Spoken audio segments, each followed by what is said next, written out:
In this internet world where there are seemingly endless educators, quote unquote, available to learn from, what actually qualifies someone to teach a skill?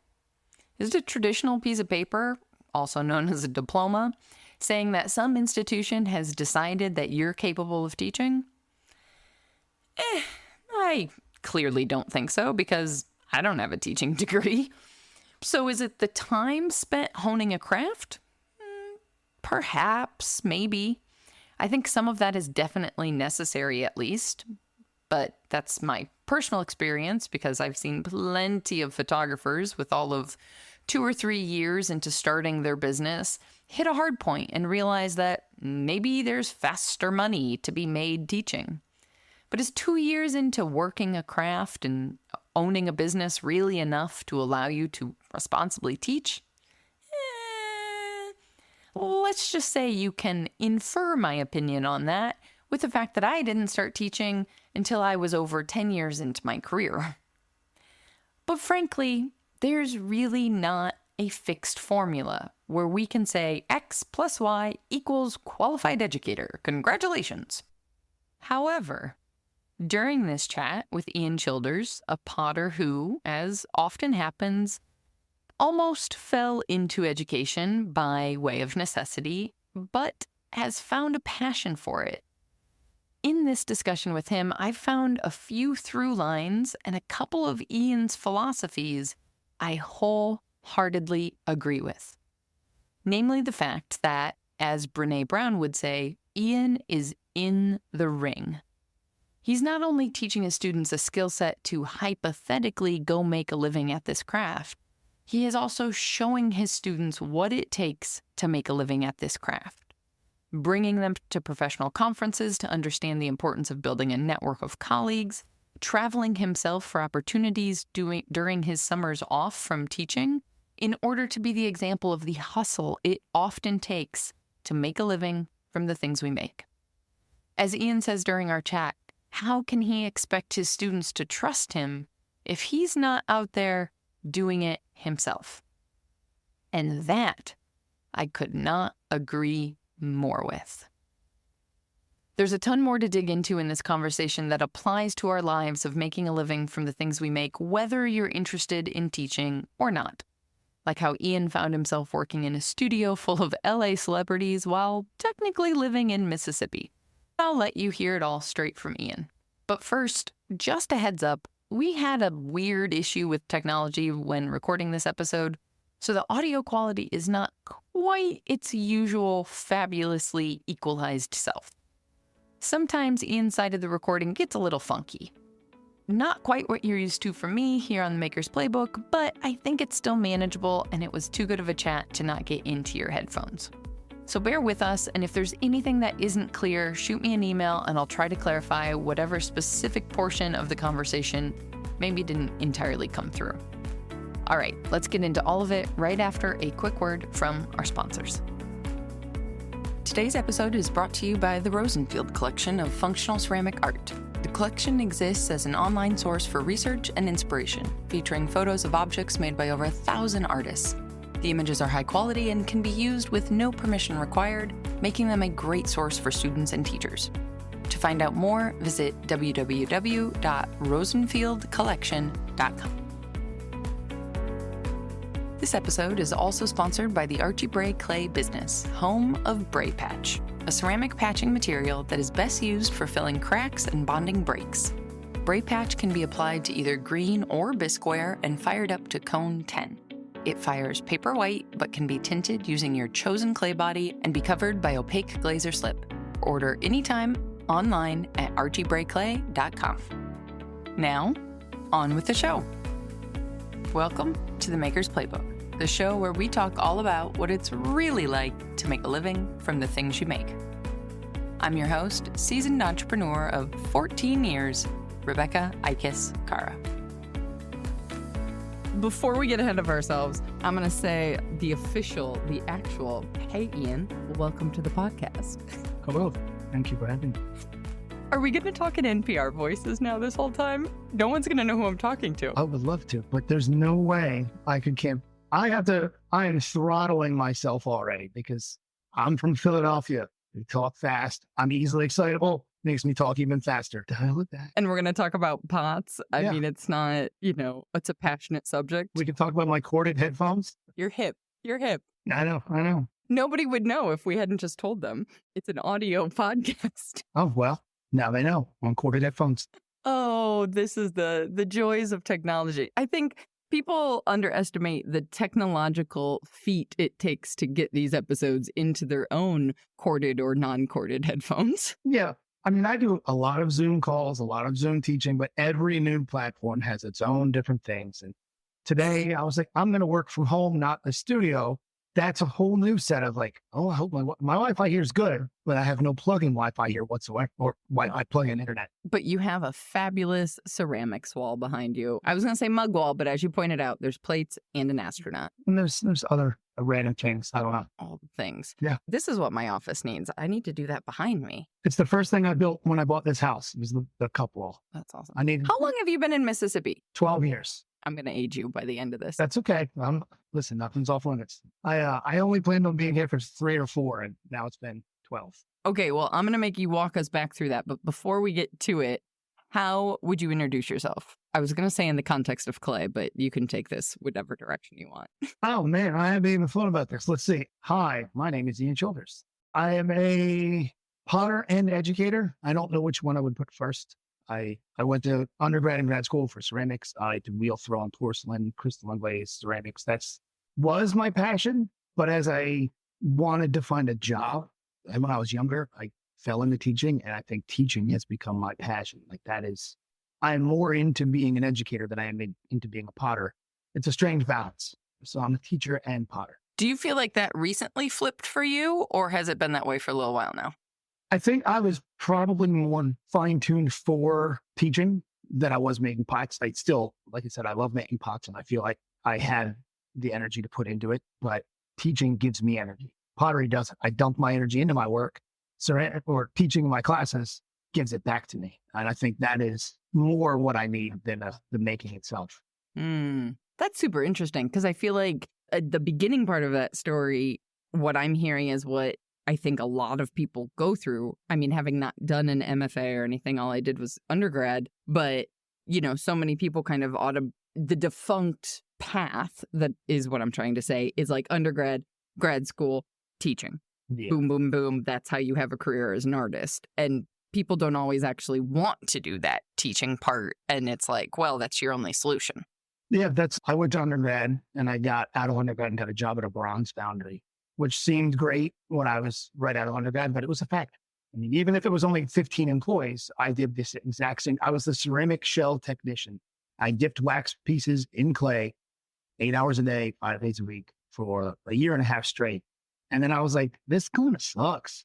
So I started looking. My roommate at the time had gotten into Georgia State for grad school for ceramics. And I was like, man, I should do this. So I started applying, and I ended up, I should say, just at the end, I chose UMass Amherst for grad school, mostly because they gave me a full ride.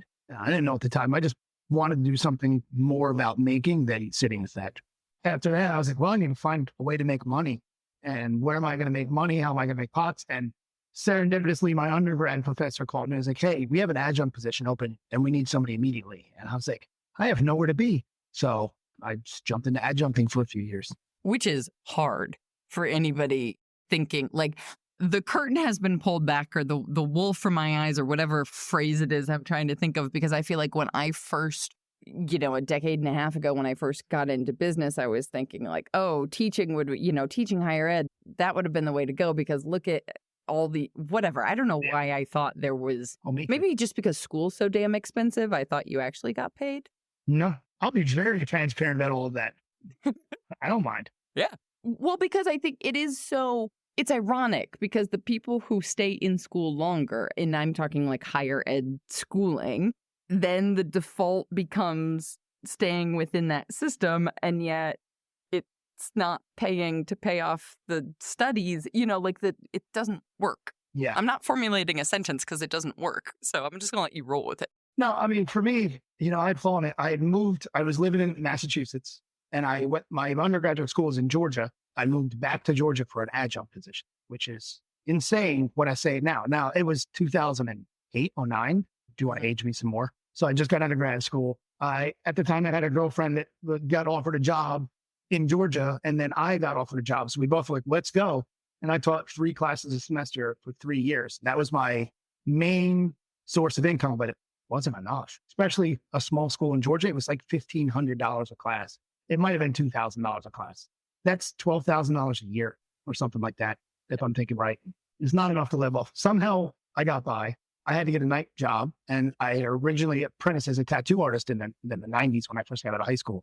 So I took a job at a tattoo shop, and I worked for 3 years. Makes sense. Yeah, I spent If no one's ever met you. yeah, I spent 3 years managing a tattoo shop at night and being an adjunct professor during the day in ceramics. It's a really weird mix, but I loved it. There was still my money in it. I immediately am like, did you do 8:30 a.m. classes so that you could just stay up and then sleep in the afternoon? Or did my brain immediately went very specific? You know, I honestly don't remember how the schedule worked. Yeah, I know I had morning classes. I've always been a morning person.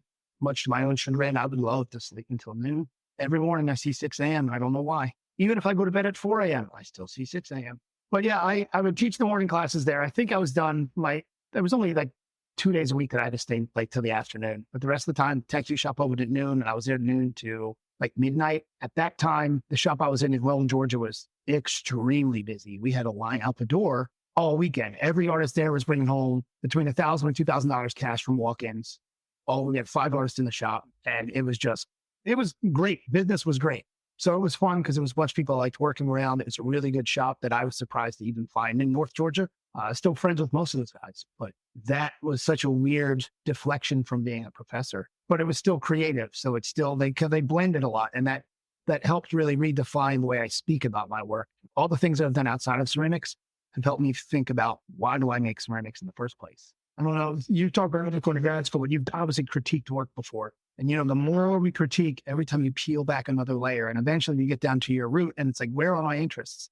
And I had to talk to people about tattooing for years and years and years to understand why I make pottery the way it. And if you look at my I was going to say, connect that more, because number one, your work is not, for people who don't know your work, at least my default is crystalline. That's what I think of you as, the crystalline guy, if you will. I want to be the crystalline guy, but a crystalline guy, perhaps. Right. I think it's I meant to say that. Yeah, I just want to be, I don't want to be the one. I don't want that kind of responsibility.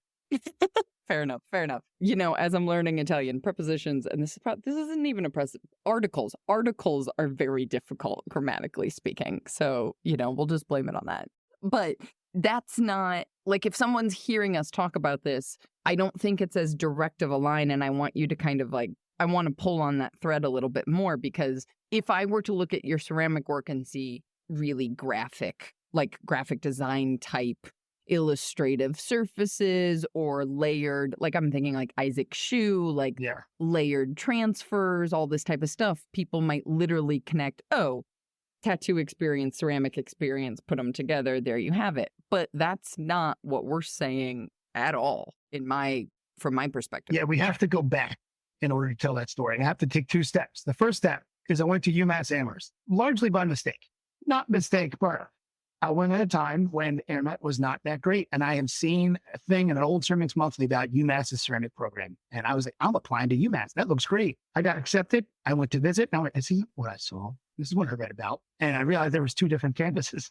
And I kind of laughed it off at the time. I was like, well, I'm not going to go here.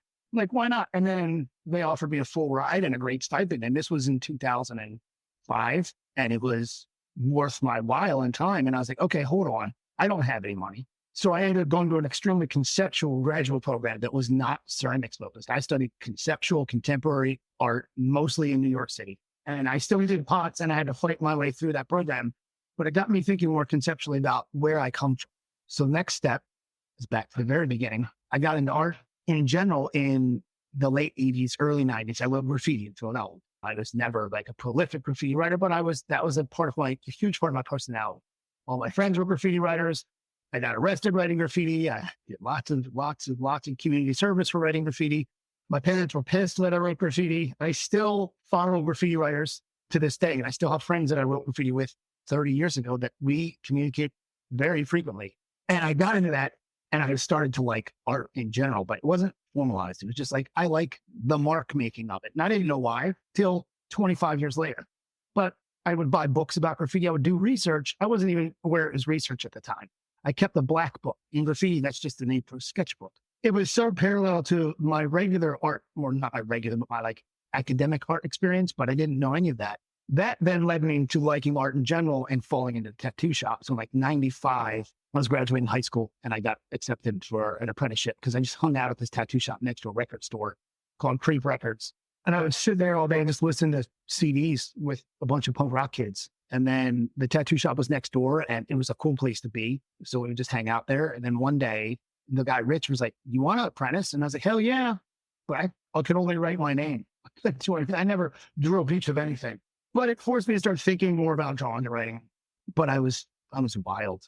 I got in a lot of trouble. I got arrested a lot. I did a lot of stupid stuff. Never hurt anybody, but like did a lot of stupid things. And eventually ended up having to leave Pennsylvania because I was in so much trouble. So I literally fled the state. I wasn't like, I was like running from the cops. Let's be honest. I was like, hold on a second. Do I need to like alter your voice for this? Yeah. I had done a lot of trouble. I had gotten arrested. I had done not jail time, but like things around that I'm not going to get into because they're not really part of the conversation. But I'd gotten in too much trouble and I was escalating. So I had this moment of clarity and I was like, I need to get out of here. So I quit the apprenticeship. I had an aunt that lived in Atlanta and I moved to Atlanta, which was 1,000 miles away in 1999. I didn't know anybody down there. I just was like, I got to go. Put everything behind me. Stop writing graffiti. Stop tattooing. Still got tattoo. All my friends own tattoo shops. To this day, most of my friends own tattoo shops all over the country. But then I decided after being in Atlanta for like a year, I was like, maybe I should try college. That'll straighten me out. Like college was the thing that would straighten me out. It ended up being the thing that straightened me out. But I didn't, I was very skeptical. And my in hindsight, like, yeah, that's not what college is for, but it is for some people. So I was like that. You're a unicorn college student because I feel like most people's American college experience is not necessarily the taming side of things. I was a party kid in Philly. I went to a lot of raves. I went to a lot of punk and hardcore shows. I wrote graffiti. All my friends were hooligans of some sort or other. And then I moved to Georgia and I was up in North Georgia in a town called Rome, Georgia, this small little like college called Shorter College. And there was nothing. And I picked it because one, it was the only school in the state that accepted me because I had bad grades in high school. And two, I was like, I can't get in trouble here. I should do this. So I started going there and I was like, I'll do art. So when I learn how to get out of trouble, I'll go back to tattooing, but I won't be a troublemaker or a troublemaker anymore. It was like this very weird ethereal plane. And I found a ceramics class probably my second year in. And first day I got up from the wheel. I was like, holy shit. I just sat in one spot for 3 hours and I didn't think about anything. I just was like focused. And it's the first time in my life I'd ever focused on anything.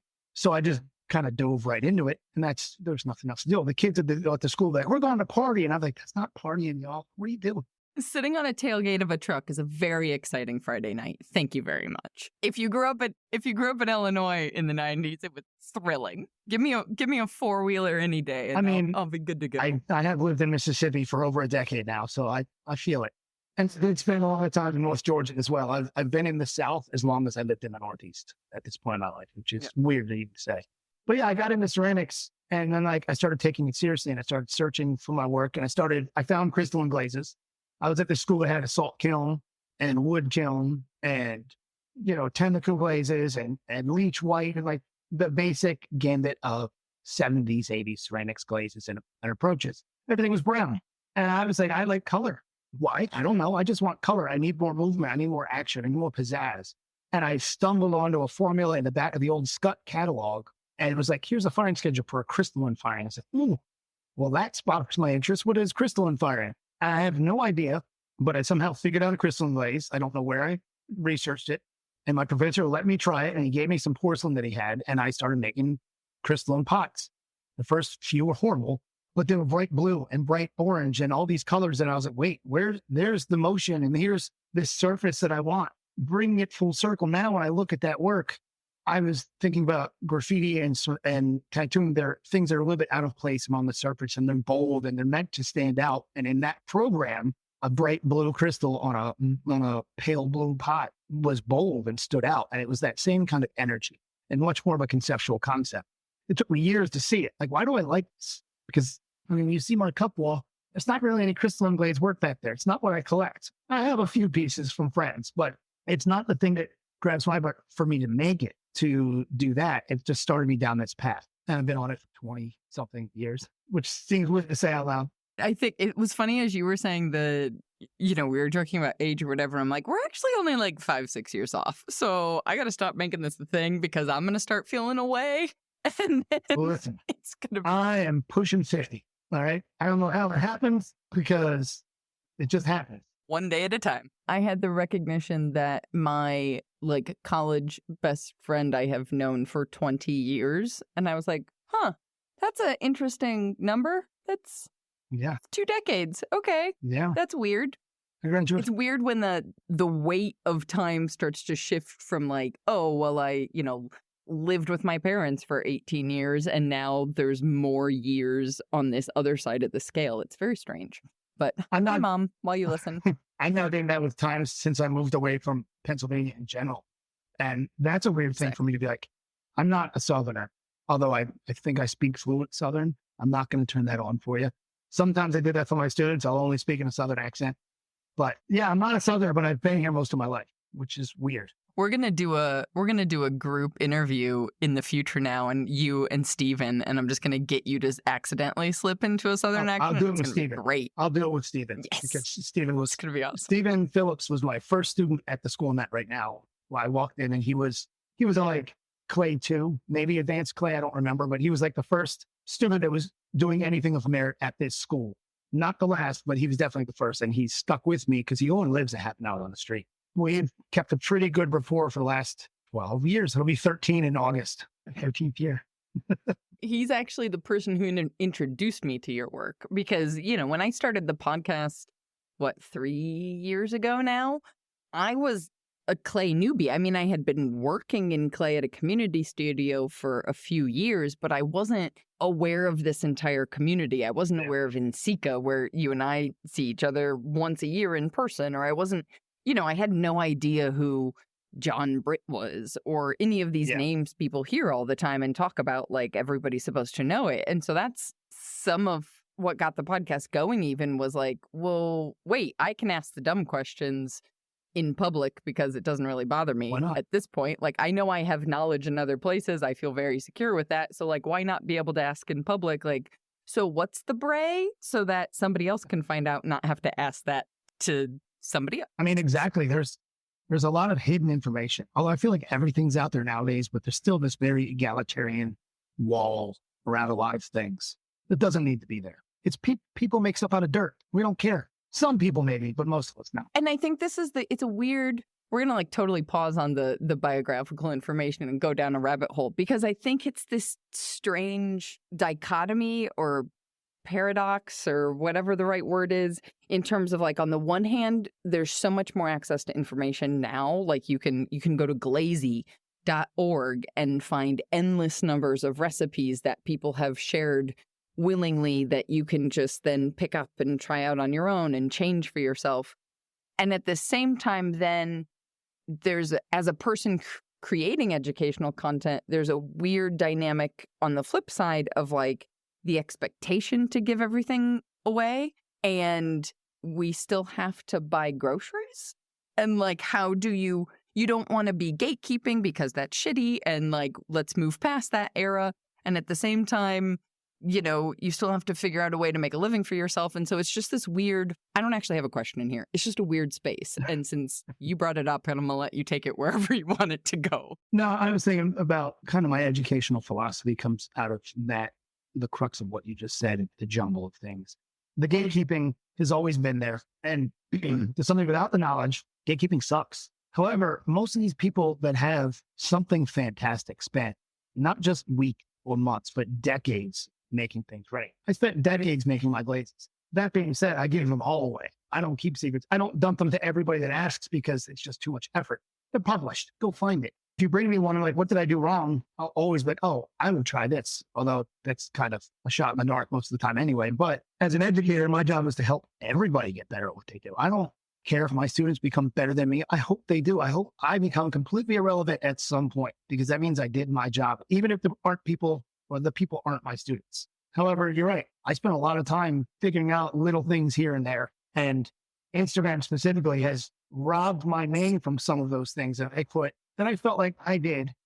And now they're just out there in ether for everybody. And that's great. Things are better. Pots are nicer now, not just because of me, but for lots of reasons. I did not make pottery nicer. Let's be clear. However, I'm going to edit that. I'm going to Yeah. edit that. And all of a sudden on the internet forever, I made pottery Yeah. nicer by Ian please Childress. don't. But right, you know what I mean? Like that information's out there, but there are people that spent years. I have a personal example. I acid etch my crystalline wares. So my glazes are imbalanced to the point where they are susceptible to being soaked in acid. It starts to eat away at the surface and it will brighten up the entire glaze. I'm not the first one to ever do it. The Oribe potters in Japan did it to brighten up their Oribe glazes. They would soak pots in vinegar. I'm doing it in a more specific acid. I just use pH down for swimming pools. I stumbled upon it with crystalline glazes in 2002 in my studio as an undergrad. With one of my first pots, I accidentally spilled Powerade. Of all things, it's an energy drink on a pot. So it sat in a puddle. Like I was driving somewhere and the cup or the drink leaked into the front seat of my car where there was a pot and the pot sat in it for 10 hours. And then there was a big white spot on this green pot when I got it out of the car. I have more concern right now about what is in Powerade that worked as an acid. There's a lot of But- there's a lot of mild acid. I mean, vinegar is a mild acid and you can drink it. I wouldn't recommend it, but you can't. It's just because the glaze, I mean, this is one of those things that comes back to kind of food safety. Like food safety doesn't mean the glaze is going to make you sick. It means you're going to ruin this nice piece you bought by putting a lemon on it.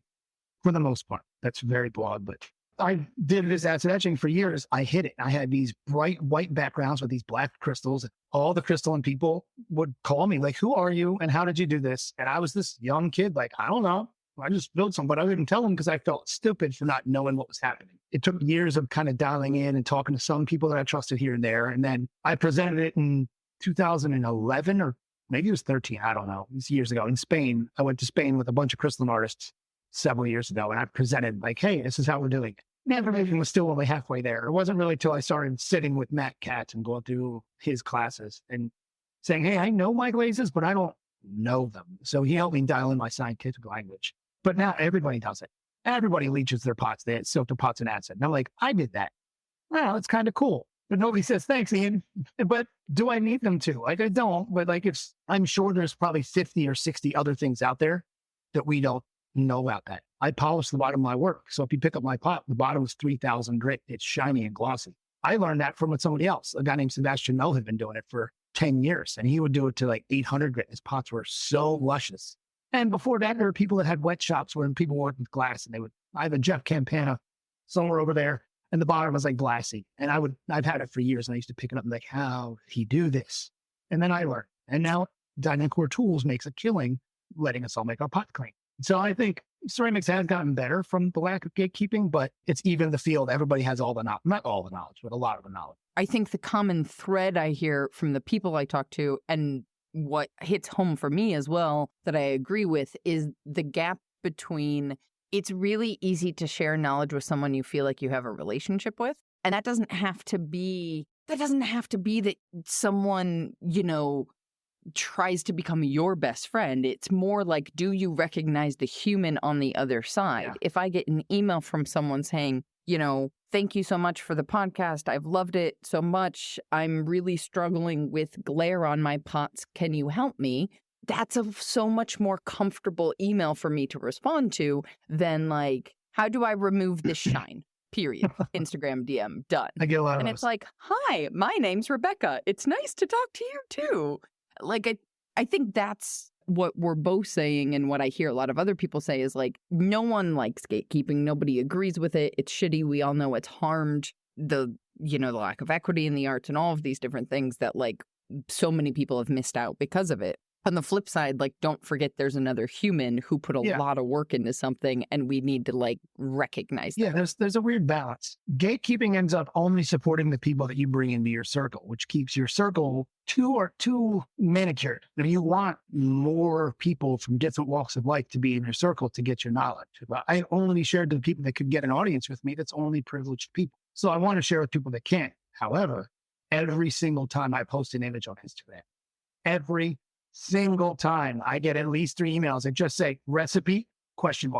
Not, hey, how, or like, can I have recipe? I'm like, I mean, you could have just Googled my name and recipe. They're out there. For the most part, I mean, I make a lot of decisions every day to adjust things. That's where the knowledge helps me. Every time I get a new clay body, my glaze is a little bit different. As my elbows age, my glaze is a little bit different. And knowing how to react, that's hard to gatekeep because I figure it out every time I go. That's where my knowledge has to come in. But you want my recipe, 50% frit, 22 to 23% zinc, I don't know, 10 to 12% silica. That is 99.99% of every crystalline glaze out there. I don't care who they are. It's zinc, silica, and some trace other stuff. And probably frit 3110, maybe frit 413 or 644 if you're wild. There's nothing else unless you're doing matte glazes. And even those are all the same. Like none of us have developed something brand new. We're all using the exact same recipe within 2 to 3% of each other. I would love to see somebody bring me a recipe that I'm like, I can't believe you used that, because it just doesn't work outside of that pocket. So I don't mind sharing the recipe because I'm like, listen, just because you have a recipe doesn't mean it's going to look good. You got to make a good pot. You've got to know how to finish everything. You've got to make sure you maintain the firing and adjust your glaze. My one matte glaze has custard feldspar in it, so I'm getting ready to redo that whole thing. You know, every time I buy a new bag of material, something changes. And I never thought that I would find myself in an industry where I have to be worried about like industrial mining. I found myself however many months ago writing an email to a customer of like a delay in something, being like, so I'm sure you don't pay attention to domestic mines, but turns out we have to. Yeah. Things have been wild On too what for the last planet? couple of years because all the mining has just changed. All the industry practices have changed rapidly. There's still a lot of speculation. I'll order things and people are like, we can't get that anymore. And I'm like, wait, what? Somebody told me a few weeks ago that I couldn't get tile 6 clay anymore, which is the clay that I use for my slip casting body. And I was like, wait, no, I can't replace that one. I can't out chemistry tile 6. I need what's in tile 6. I probably maybe could, but I hadn't looked into it. And I got to Seek and I started telling everybody, I was like, what's going on with tile 6? And they're like, what? Haven't heard anything about this. I'm like, I was told it's gone forever. They're like, no. And then they all started to panic. Like, do you know something we don't? And I was like, it's so strange. We all have PTSD from Custer and Gertzie Borey. And I don't know what. So then tile 6 goes away and I'm just like, oh no.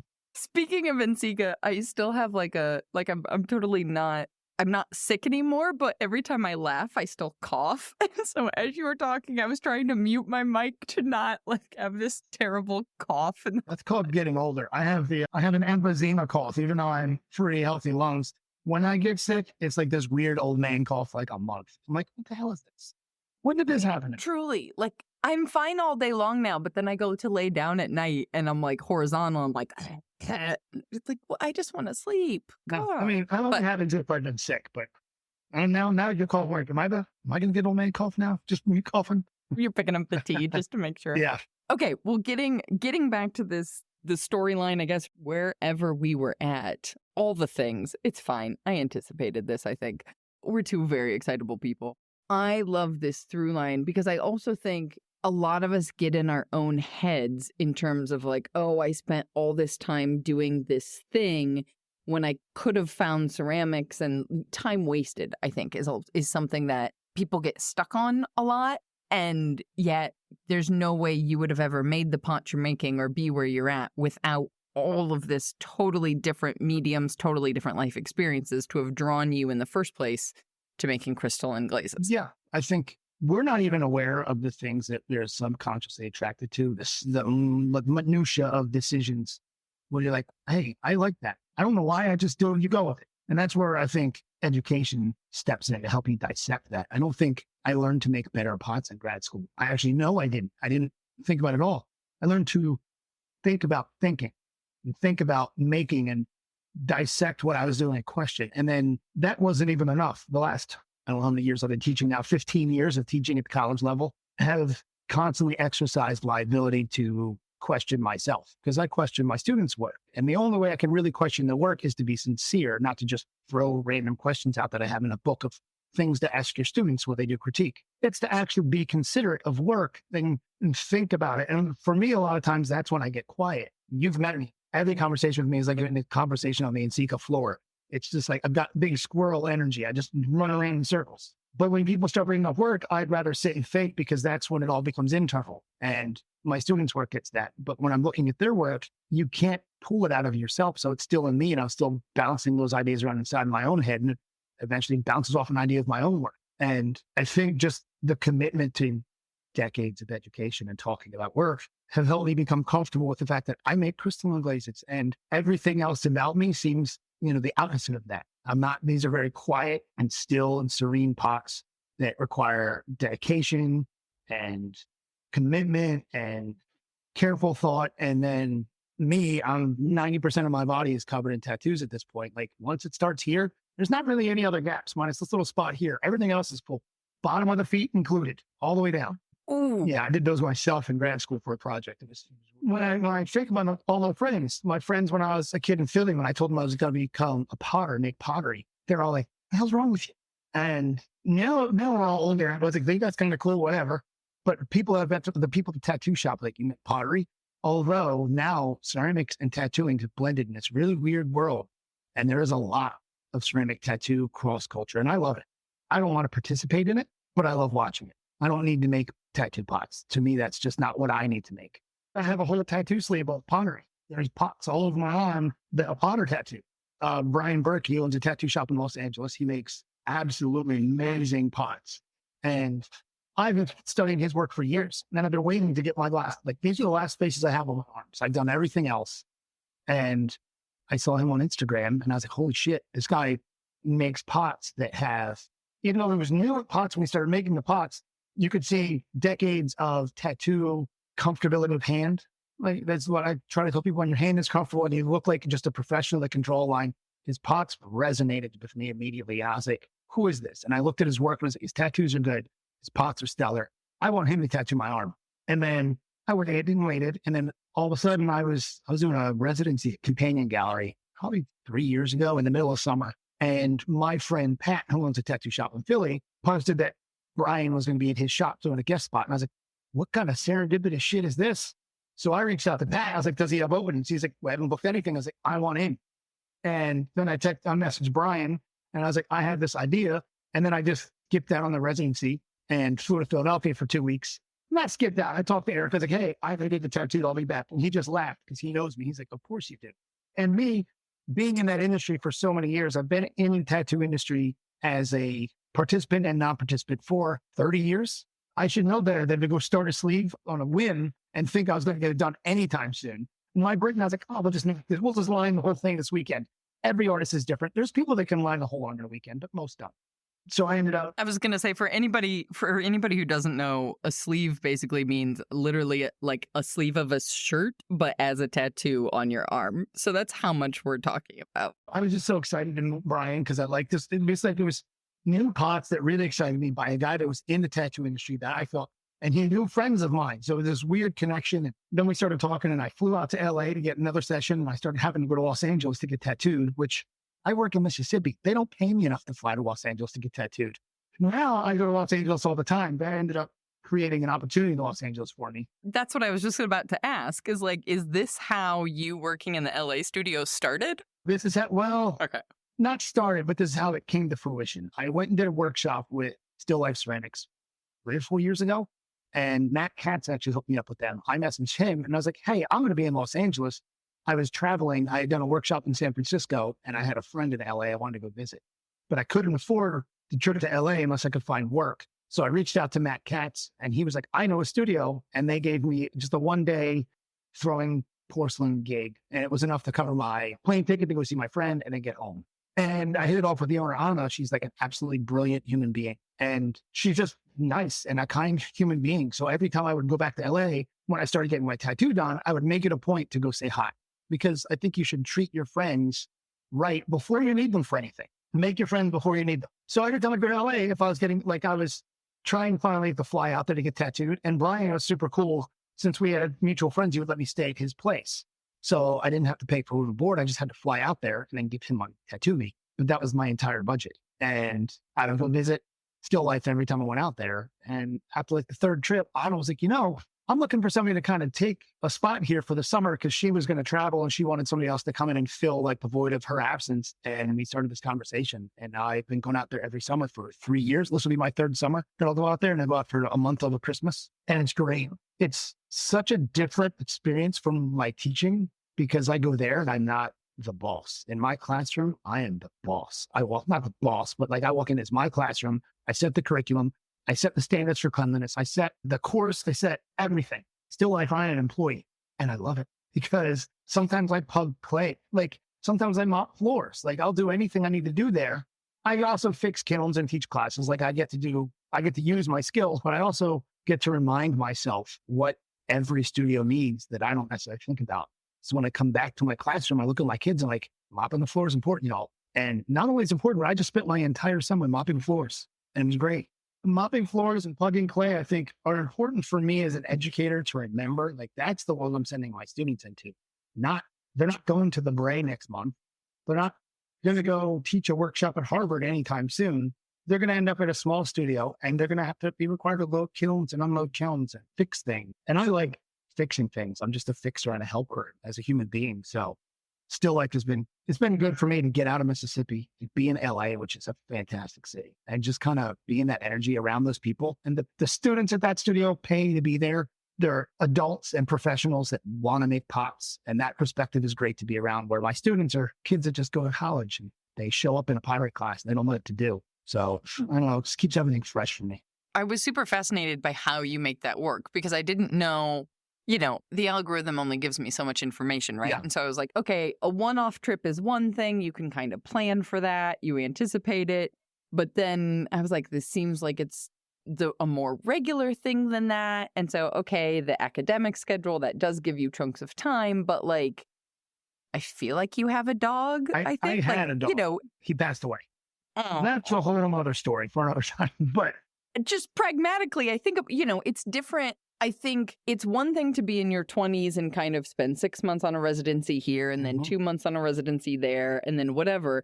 It's another thing to very much to have a home and a mortgage that, that you own, that you have to take care of, and a career at a school that you've been at for a long time, and then still make it work to be able to go do a residency at Companion and go, I'm really curious about that because it's, well, one, selfishly, it's more the stage that I'm in, but also I don't think many people think about, I think a lot of us after a certain age kind of write off like, well, I missed my opportunity for a residency. I'm 47. I won't hide it.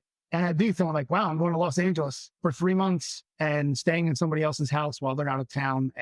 Or sometimes I end up sleeping on a friend's couch. It just happens. And I'm like, am I getting too old for this? But my back doesn't hurt. My shoulders and knees are fine. Like I still run around like a 20-year-old most of the time. So as long as I can still move, I do it. But really that's tantamount to my teaching philosophy. I work in Mississippi. It is it is absolutely the least supported state for education in the country. My students come from a huge line of people that have been generally overlooked on a variety of things in this country. Education being a huge part of that. They don't know how to even be educated, a lot of them. The schools here, terribly funded. My university is like a golden little gem in the middle of nowhere. And I think most of the schools in Mississippi, if you educate here, it's because you love education. But I can't take the skills I learned at Massachusetts or even Georgia and apply them here. I had to spend years learning what these kids need from me, what they deserve from me. I can't take a kid from rural Mississippi that goes, hey, I am going to take a risk of being creative and say, yeah, you got this, and leave it at that, because none of us know, or all of us know, that is not how it works. It is hard work and dedication. And how can I expect these kids who have been systematically failed throughout this entire country trust me if I'm not out there doing it myself? So I try, part of my teaching philosophy is to lead by example, to go, okay, I made 300 pots last year, y'all, to sell. I applied to 30 or 40 shows, or I show 3 or 4 times, depending, every year is different. I did residencies. I went to do it. I go to MCECA. I go to the Alabama Clay Conference. I go to the Mississippi Clay Conference. Boy, that shit gets expensive. And my school has some funding to help. A lot of times it just comes out of pocket, and that's okay. I don't mind. Like, I would rather spend money to take 3 kids. I just took 3 students to the Alabama Clay Conference a month ago. I would rather spend my own money to help them go on that than have them have no opportunities, because I have great students, but some of them are destitute to be poor. If I ask them for $20, it's like asking them to go to the moon and pick up a gallon of milk. It's just not going to happen. But I still think they need that experience. And I have a privilege. My job, it's not great. It's a good job. I can afford my house. I have a car. I walk to work because I'm 700 feet away, so I never spend money on gas. That's really nice. Mississippi does not. Pro tip right there, everybody. Yeah, walk to work. I own my house. Or if the bank owns it, but I pay a mortgage on my house. I live in Mississippi. I have a 3-bedroom, 2-bathroom house. My mortgage is $550 a month. I bought this house with $0 down because my house was $70,000. Thank you very much, Mississippi, for the way. It's a beautiful little house. It's right next to the college campus. The school has apartments across the street from me, faculty housing. So it's this really nice, quiet little neighborhood I live in. It's got a lot of history. This town is one of the few towns that didn't burn after the Civil War. So all that history is still here. There's a lot of things here, but they don't pay very well. And it's fine when you're in Mississippi. But when you go to Los Angeles and one dinner is $45, you're like, a dinner in Mississippi is $9. It's like one day of Ellen Ribbon is like a week worth of Mississippi pay. So you have to hustle. But I want my kids to be. It's a really good thing. It's a really good thing you're not buying cocktails in LA. No, that's it. Not drinking. Like, I've never had alcohol in my life. Nobody ever believes me when they made me, but I've never drank, smoked, or done any drugs. I got really lucky. I fell into the straight edge movement when I was like 14 and just never got into it. Getting plenty of trouble otherwise, but it does help make LA trips maybe not far more reasonable, yes. but it. No, fun. I've seen what people spend on drinks. Like, holy shit, I'm just eating a chicken sandwich with bacon on top of it. Like, I can't afford that. The bacon's an extra $5 though in LA. Yeah, still like pissing on out there. I'm doing a job and they take care of me so I can afford to eat. I'm fine. Why go back out there? I love the people that still live and I love just LA in general. So right now it's been great and I'm going to keep going back out there as long as I can because I think it's healthy for me. And it's good to bring my students back information that I get from other people that are not them, like other people that are paying to take a class and to try to become a full-time potter living in LA. That perspective is so great to bring to these kids and they need it. They deserve it from me. They deserve me to go out in the world and bring stuff back because I can't always take them with me. If I could take them with me everywhere, I probably would because I have my students change I've got 2 graduating this semester and they're going to be gone. And maybe 2 more will show up next semester that'll fill the void, but like they just rotate through. But it's in 12 years of students. I don't know how many of them are out there. I still run into them from time to time at conferences and it doesn't matter what they're doing. If I run into them at a conference, I'm always super proud. I'm like, you're still doing stuff. Steven is like a huge success story for me because he's down the street, he's hustling, he's got a great attitude, he's making good work, and he's showing, and he's going places, and like I couldn't be more proud. Like if I'm going to spend my life in Mississippi teaching, I want to know that it helped make a difference for some of these people because Mississippi is weird. I never thought I would have lived here, but yeah, like I have to know what my students want, and that changes every year. Like just the language of pop culture they grew up on changes every year. I'm not talking about slang terms. I'm talking about like, we just got over the Naruto phase, I like to call it. Like the kids that grew up on Naruto and the Avatar: The Last Airbender, there was like maybe a 10-year thing of they would always have like a sticker on the bag from the Hidden Leaf Villager. And I was like, what the hell is Naruto? Because I never grew up watching it. And I realized that I need to understand what they're talking about. They're referencing it in their art. If this is important to them, if this is the language they speak to each other through jokes and memes, that maybe I should watch Naruto. So I did. And it was awesome. I still do that. If they bring it, Taylor Swift is on the stereo in my clay classroom all the time right now because they're loving Taylor Swift. And that's okay. And like, my job is to accept it, not to be like, well, I'm gatekeeping and I only want to listen to this music. It's just a really weird, I don't know. Being a teacher's cool, but you have to fight yourself to stay open. That is actually, I have never ever thought about like the need, for lack of a better verb, to stay current with pop culture because it's always referenced in anything creative. What, not always, but it's very common to have that. I mean, art reflects culture, culture reflects art, but then pop culture, like, I'm just laughing and also fascinated about the visual of like you having to sit at home and watch Taylor Swift's Eras tour so that you can show up to the classroom and be a better teacher. But it seems silly, but like those are the things those kids took seriously. My students right now took, maybe not Naruto so much. I think the students coming in right now, they know it, but they don't care so much. 5 years ago, those kids loved Naruto. And I couldn't understand it. And I watch it in the classroom. I have a laptop next to my wheel. And when I'm making my work, I just work in the studio right in front of them so they can see what it takes. I pack my pots. I ship everything right out of there. The whole bit, I don't want to hide anything from them. So if they're interested, it's available. And when I'm telling them, I just had Naruto on the laptop and I sat there and watched, God knows, like hundreds. I mean, it's got to be 500 episodes out. There's a different series of that show. And at first I was like, I don't like this. And I'm like, maybe 6 episodes in, I was like, okay, I kind of like this. And now I have students that will quote things to me like, you remember that time Sasuke and Naruto fought in that waterfall? I'm like, I do. I love that. For them, it's them making jokes and it's referencing like the dialing into other concepts, but like that was there for them. For me, I grew up on the Goonies and the Ghostbusters, and those movies are relevant to me. And before that, people had, Gone with the Wind, and those things mattered throughout history to artists, and they still do to kids nowadays. And I don't know what they're watching now. Actually, we talked a lot about what they watch. I asked them what they see movies over the weekend, what they're listening to. We just got the Beyonce's Cowboy album in my studio. Gotta say, I was gonna say, I imagine Taylor Swift has been dethroned. yeah, Beyonce's on top right now. I haven't made my decision about the album yet, but it's playing. I don't mind. Like, why am I going to tell them they can only listen to this or that? Like, bring it in. I veto them very often because I have veto power. I mean, I remember though, when I was an undergrad on studio days, there was like a rotating schedule of who got to plug in what was probably an iPod, whatever, like That's the what I clicky have. one with the spinny wheels. I have one of those in the studio still. And well, we all each had ours to bring in. And so there was this rotating schedule of whose music was going to get played. And for me, it was like, I don't want to actually do that because it's like opening my soul to 15 or 20 other people who are then going to look at me go like, what the hell is wrong with you? But that's an art class. Like, we are supposed to fight their urge to stay hidden and be like, you need to be bold and proud of who you are, whatever that is. If you're into Irish dance music, let's talk about it. Like, I don't get it. I don't know why you think it's cool. However, you're in my classroom and you are equally important to this experience as I am. Like, I'm the authority on making pottery, but not on what a person is supposed to be. So boldly be yourself, even if you're kind of timid on who that self is. And they fight me on that a lot of times. Like, no way, because I'm not cool to my kids. They don't think I'm a cool professor or anything. They're just like, yeah, you're Ian. You're just like, you're the guy that's always here. I'm like, well, I live 700 feet away. I go to the building like 6 times a day throughout the day to check on pots. You know, if it's a pottery studio, we have to check on our work. So I'll walk in on a Friday night at 11 p.m. and just wrap something in plastic. And my kids will look at me like, why are you here? Like, my pots required it, y'all.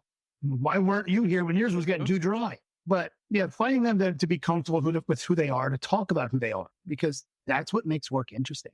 Anybody can make a cup, but I want a cup from a person who is thinking about stuff. And it resonates. It comes out of your hands into your work.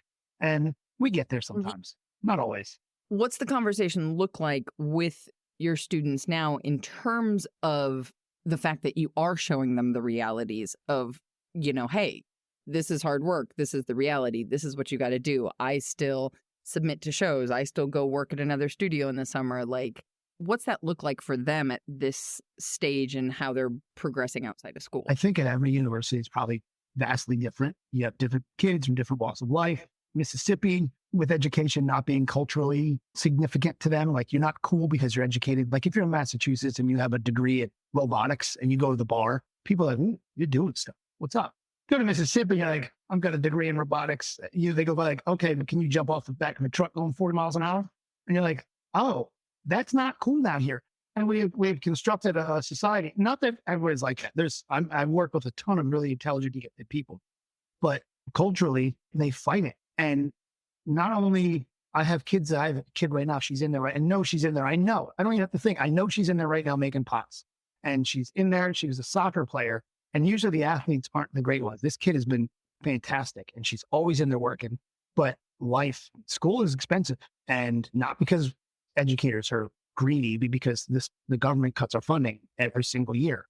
I've been in this school for 12 years and they have cut our funding 3% every single year for 12 years. They just do it.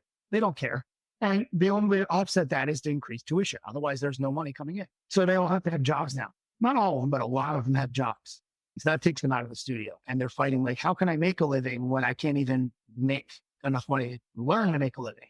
And you're like, oh, that's interesting. And then they also have the really brilliant people at Twitter and the really brilliant people at Snapchat and Instagram and Facebook, all sitting in think tanks trying to figure out how to get 5 more seconds out of them every single day and succeeding. And I am just as guilty. I wake up, I'm like, scrolling on my phone for a few minutes when I used to just get up and get out of bed. Everything is fighting them from being in the studio. So the kids that can find it, stay in there, how do I even get them to stay in there? Everyone's different a little bit. I have really adopted leadership. Like, I come in, I'm like, let's do this together. I'm here and you're afraid to say no to me. So let's do this together. Or if they ask a question, I stop. Today, my one student, Olivia, asked me about reclaim. I showed them how to reclaim porcelain. I was using my reclaim. I'm giving it to them because I reclaimed it enough. I need new clay. I was like, you guys want this? Because you can't afford porcelain. Take mine. And I showed them how to reclaim it last week, and they went away for the weekend and left it on the pastor's slab over the week, and it dried out. So then we had to wait for the whole week for it to dry fully. And then I showed them how to reclaim it again today. So we sat in there, and she was like, can we mix that up today? And I was getting ready to come to this, and I was like, okay, stop. And we're going to pull out the mixer, sort of mixing everything up. I was like, if you're excited, we're grabbing it while we can get it. Every one of them is a little different, but for the most part, if they're excited, I have to ride their wave.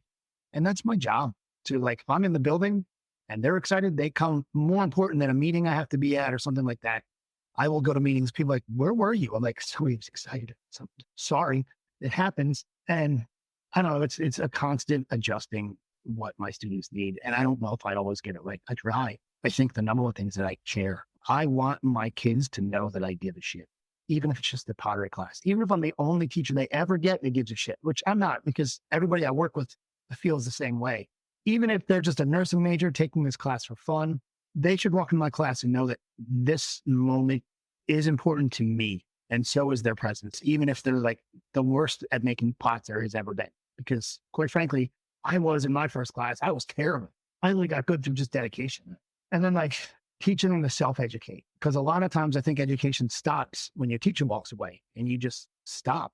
And I'm not present. Most of their life is consumed with work and other things, and teaching them how to answer questions and keep a sketchbook, take notes.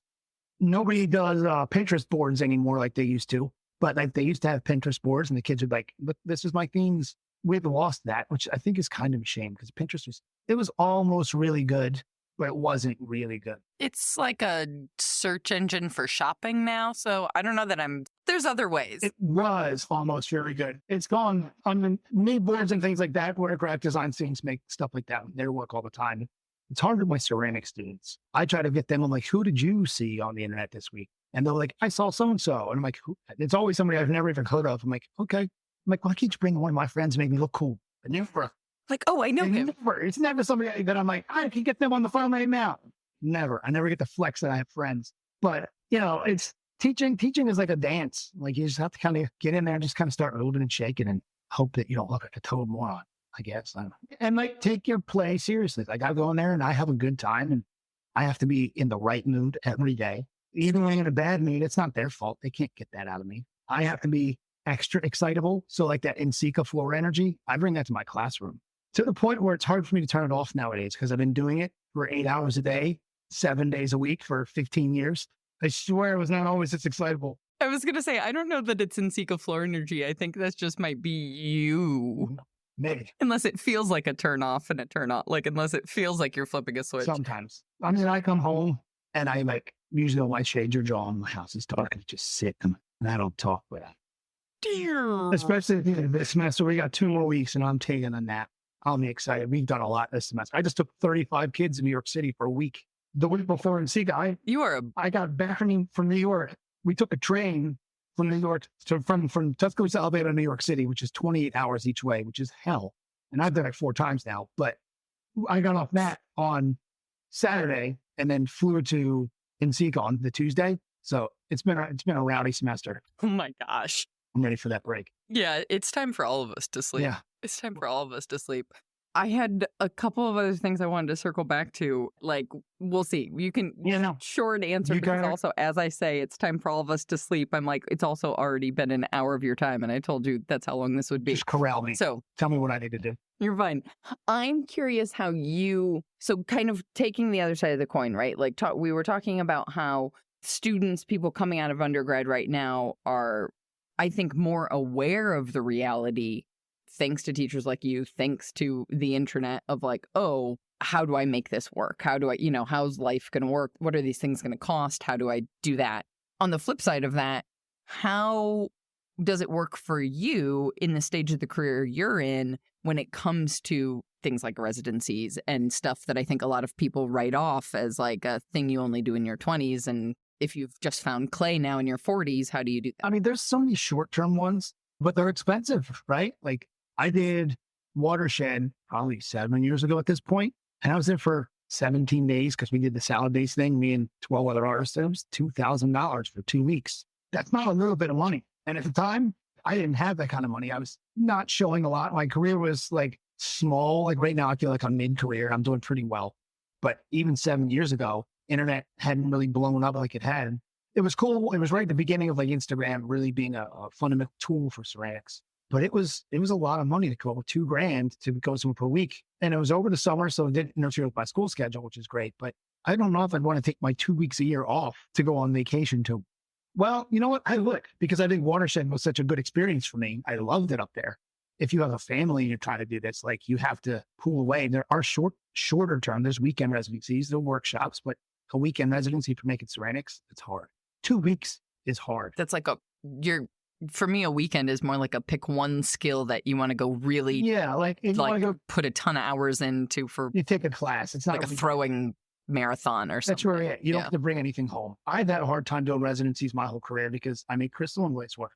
I need kilns that will fire at cone 10 consistently for a very long firing. And historically, most places don't have that. When I went to Watershed, they didn't have a kiln that would do that for me. So I just made bisqueware and then sent it home. I actually drove, so I drove it home. And I was like, I'll just go and make pots. For me, it was about being around other people because the closest potter to me is Steven, and I only see him like 4 times a year. I'm not around other people. Companion galleries, 3 hours due north of me on the same road I live on. So once in a while, I'll drive with the companion, but 3 hours is far sometimes.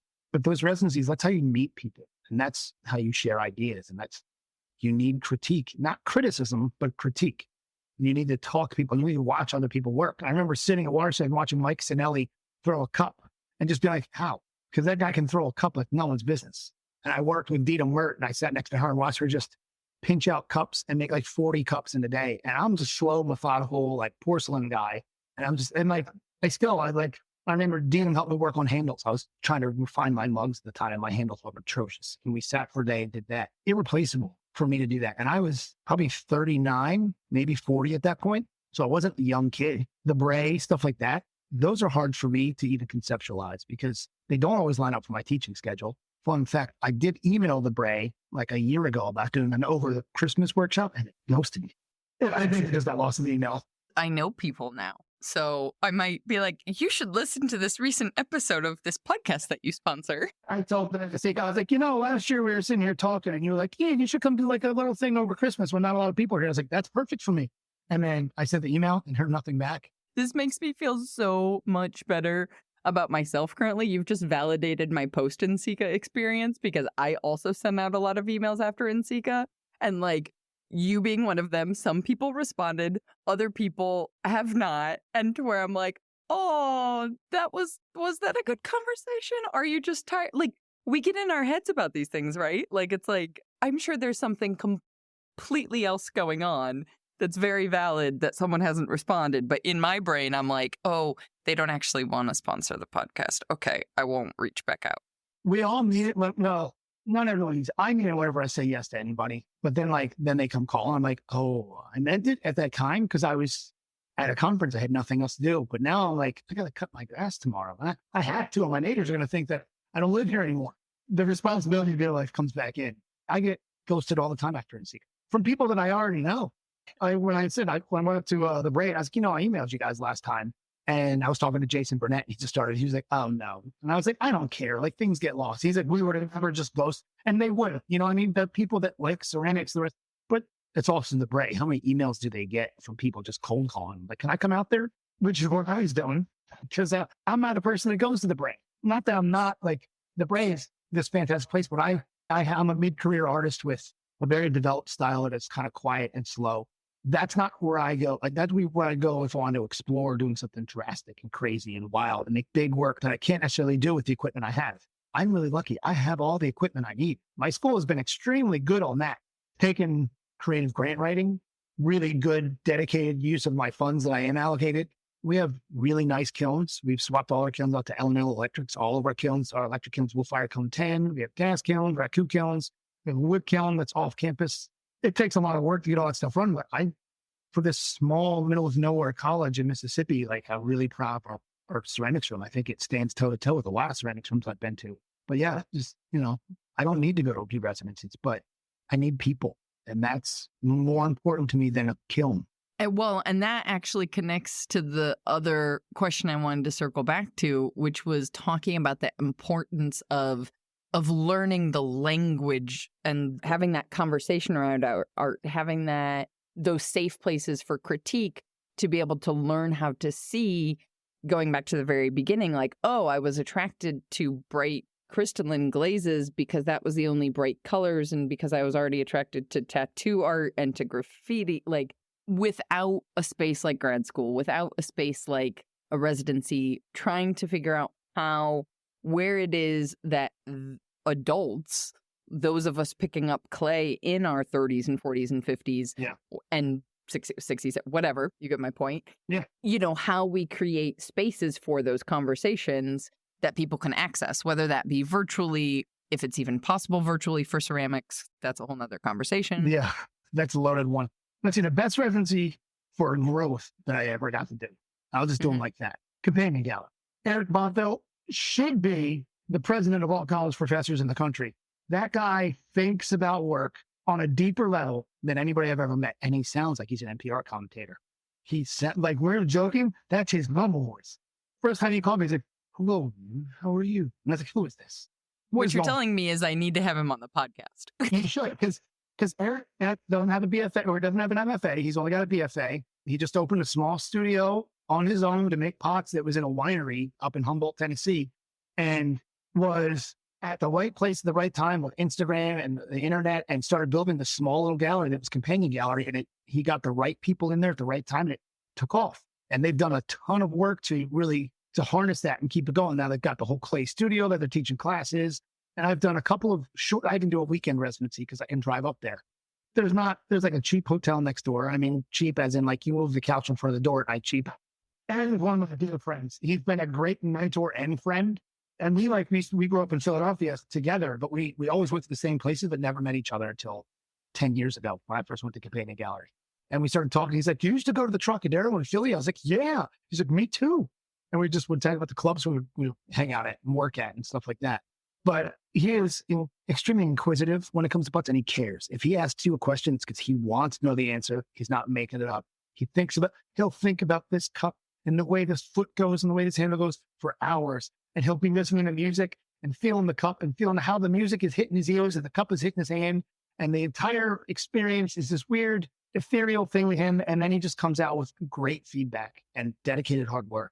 I think that's a really cool base. If there's ever workshops there, I always tell people you should check out that place, because it's in the middle of nowhere and you wouldn't expect it to be where it is. But like, he is just such a force of knowledge, not like ladies knowledge and stuff like that, but like thoughtfulness about pots. He's the master of thoughtfulness, I should say. And I think like all of us educators, myself included, everyone I've ever met could take more of that, because we need it as much as we can get. And then my thing that's still is like a weird, not residency, but there's artists that are there at all different walks of life, and they sit and just talk about work. And I think any big city where I've been to a place like that and taking a workshop at those places, these old professionals that they're not doing the braid, they're not doing Aramont, they're just going to take a class. They have all the same desires and thoughts, but they can't take 3 months off. They can go on Wednesday night, but it's just as valid. And when I get off work, it's still like I sit and throw pots and I talk to people that they may have only been throwing pots for 6 months, but they still have a passion for it, an energy for it, something that I can pull from them a little bit. Like, yeah, well, what's got you into this? Like, what's keeping you excited? Because maybe that's what I can take to my kids. Maybe that's what I can take to myself. I would love to do the Bray or Aramont or Penland. I never applied to any of that stuff. I'm too busy doing paperwork. Like, somebody has to tell me, like, Ian, you have to come this day. I go, okay, it's in the calendar. But if it's like, you need to apply, I'm like, when was that? Oh, shit, 3 weeks ago? It's like my whole life, everything.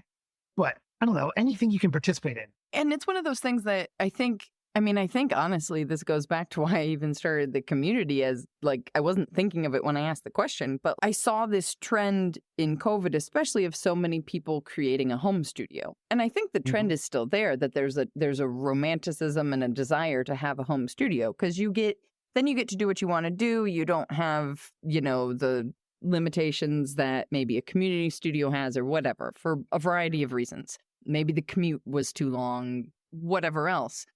But at the same time, then you don't have the community of a community studio. And like being able to, we know this from being in person at a place like Ensika, like clay people can talk about clay forever. And as much as our loved ones, our spouses, our friends, our parents, whoever support us, they maybe don't want to talk about clay forever. as amazing as a 1-week workshop could be, or a 1-month residency or whatever, when it comes to this language of art that I think was the through line of our conversation, that's a long conversation. You don't sit down with a guy like Eric and in 2 months you've got your whole style for the rest of your life figured out and you're going to go. Like, this is like a lifetime thing.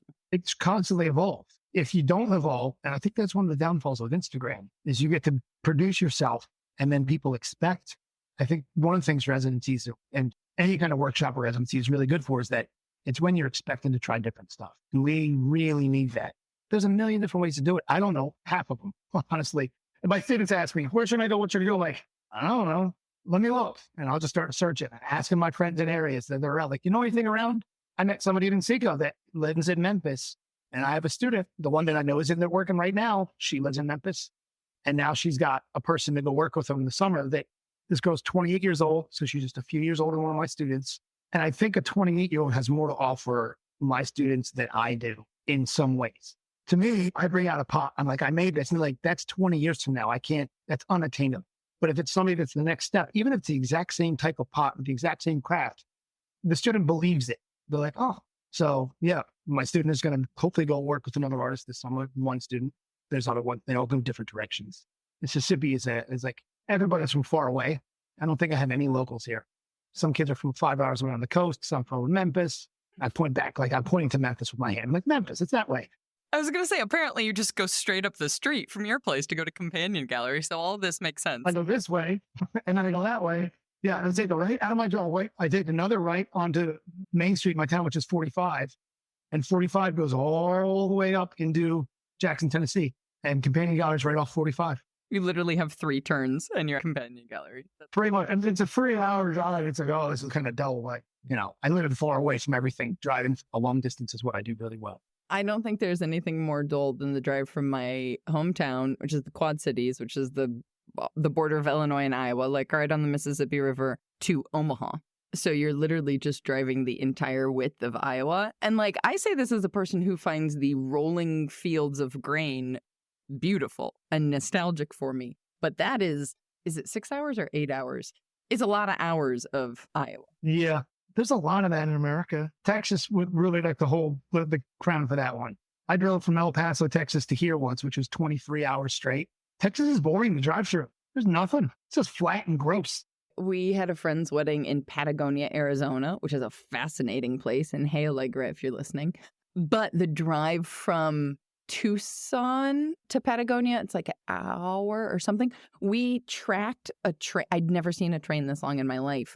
We like did the mileage on it based upon the speed that we were driving on. Like it was like, I want to say it was like a 3-mile long train because it was just flat. I mean, it's the Southwest. Like it just goes on forever. Exactly. We thought it was going to at a point where like, where is the start? Where is the end? What's going on? But I digress completely. We took a few left turns, which we both knew was going to happen.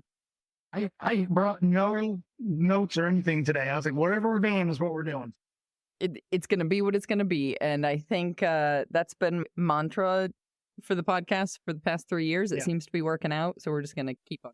If you ever need to redo this more organized, we can do a notes thing someday down the road. And let's talk specifically about porcelain. With you and Stephen. We're going to do, I don't know why I just suggested more organized with you and Stephen. I don't think that's going to No.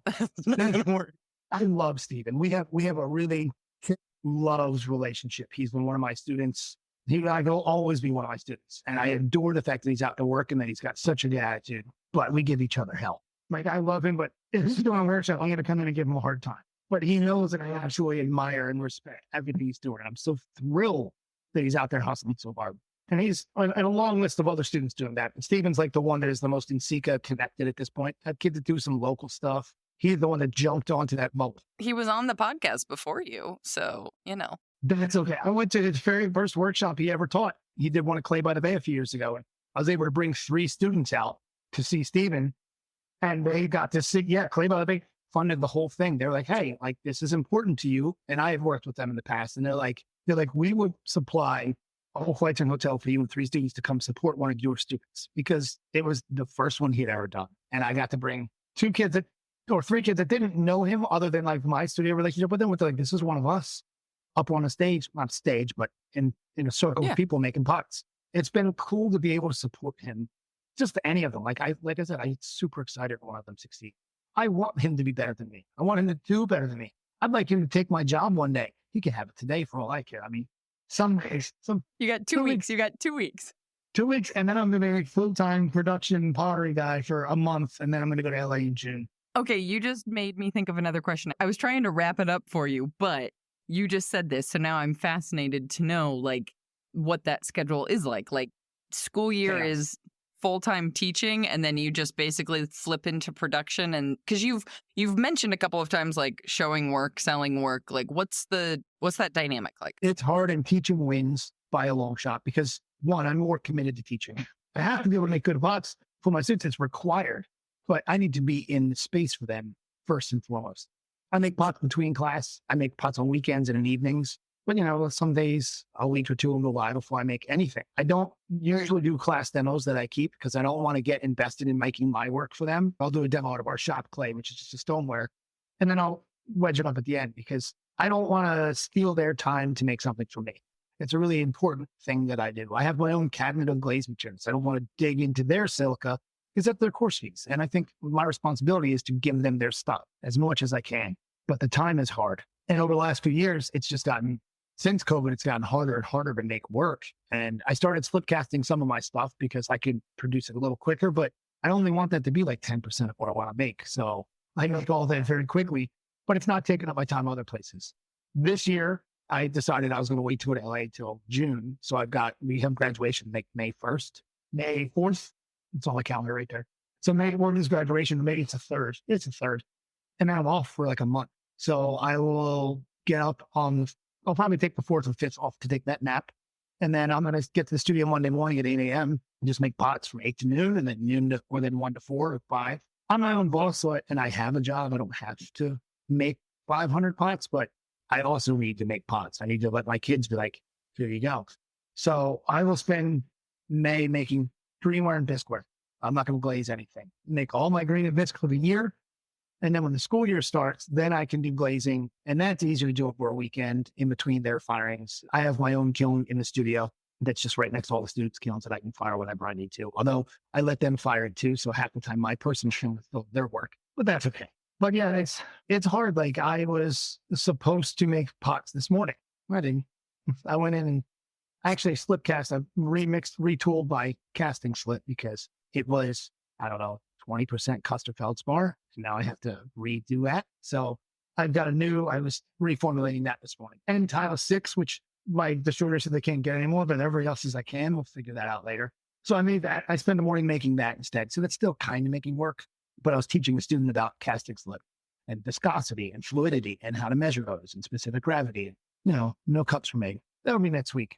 Yeah, you can't take it too seriously. It's a pretty good life one way or another. I love what I do. I love having summer off. I love having Christmas off. Would I like to have that other 4 months of the year in pay? Absolutely.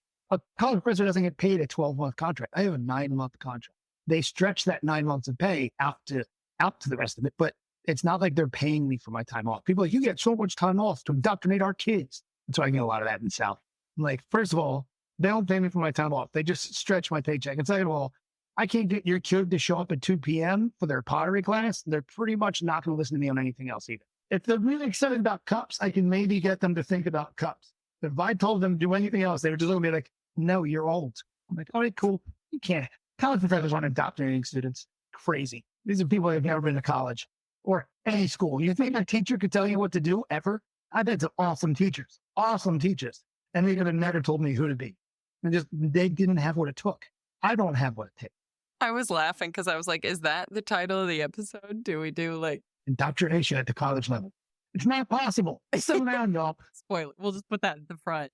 If they could indoctrinate these kids, they would never be late to class ever again. And they would make 50 cups a week every week on top of their other assignment. I can't. Or I would indoctrinate them to bring me pizza. And then you wouldn't have to do production they'd make your cups. I could indoctrinate them to bring me chicken fingers on chicken finger night in the calf so I don't have to get dinner that night. Anything. They wouldn't do it. I end up watching Naruto instead. They're indoctrinating me with pop culture. I really enjoyed that callback. That was a beautiful callback right there. I see people always say that. Like, do you watch this show? I'm like, Were you supposed to ask about TV shows? I'm like, yes, I did. I watch them all now. I watch so much anime. It's insane. And it's good. I love it. Oh my gosh. I don't have I don't have a segue. I don't have anything. I'm just laughing at you watching anime. Listen, it's pretty thoughtful and creative storytelling that I resisted for years. And then when I was like, you know what? My kids are on to something and it's not going to change. They're not a blip. I'm sure people did the same thing with rap music in the 80s. Like, I'm not listening to that. I'm like, it's still here. The internet, that might pass over. Yeah. The internet's going to go away one of these days. Instagram, once it's gone, we're in trouble. I mean, this is where I tell people to do an email list, but that's a different. Now I just made somebody's heart rate increase. I just stressed somebody out. Like, It could go away. And Twitter, I deleted my Twitter. I'm sorry. I never had one. I made one post in like 2011, maybe earlier. I don't know. And then I was like, you know what? I don't want to be part of this. There's too much vitriol. It's not my thing. I never even had one. No. Yeah. Oh, no.